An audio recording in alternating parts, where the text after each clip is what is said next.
In Norse mythology, there is no tale so ominous, so filled with quiet dread, as the story of the wolf fated to devour the world. They named him Fenrir, the monstrous son of the trickster god Loki and the giantess Angerboda. Born in the ironwood forests beyond mortal reach, he grew not like a pup, but like a curse.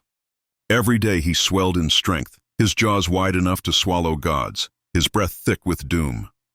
The gods, wise, terrified, desperate, saw what he would become, and so they plotted. When Fenrir was still young, Odin, all-father of the Aesir, brought him to Asgard under the guise of protection. But no warrior dared approach him. Only one, Tyr, the god of war and justice, showed courage enough to feed him, to teach him, even to befriend him. The wolf grew, and soon he was too large to be ignored. The gods whispered of prophecy, of Ragnarok, the end of days, when Fenrir would break free and devour Odin himself. They could not kill him. No blade could wound him. So instead, they chose deceit. First they forged Ledingr, a mighty iron chain. They laughed and challenged Fenrir to test his strength. With a shake of his fur and a growl like thunder, the wolf shattered it. Next came Dromi, twice as strong. Again he let them bind him, then broke it as easily as breath in winter. The gods grew fearful. So they turned to the dwarves of Svartalfheim, those masters of the impossible, and commissioned a chain unlike any other.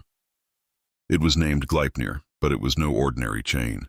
Forged from the sound of a cat's footfall, the beard of a woman, the breath of a fish, the roots of a mountain, the spittle of a bird, and the sinews of a bear. Thin as silk, soft as ribbon, yet no force in the 9 realms could break it. The gods returned with Gleipnir, acting once again like it was a game. But Fenrir, now wiser, now suspicious, growled low. "If this chain is so harmless," he said, "then why do you hesitate?"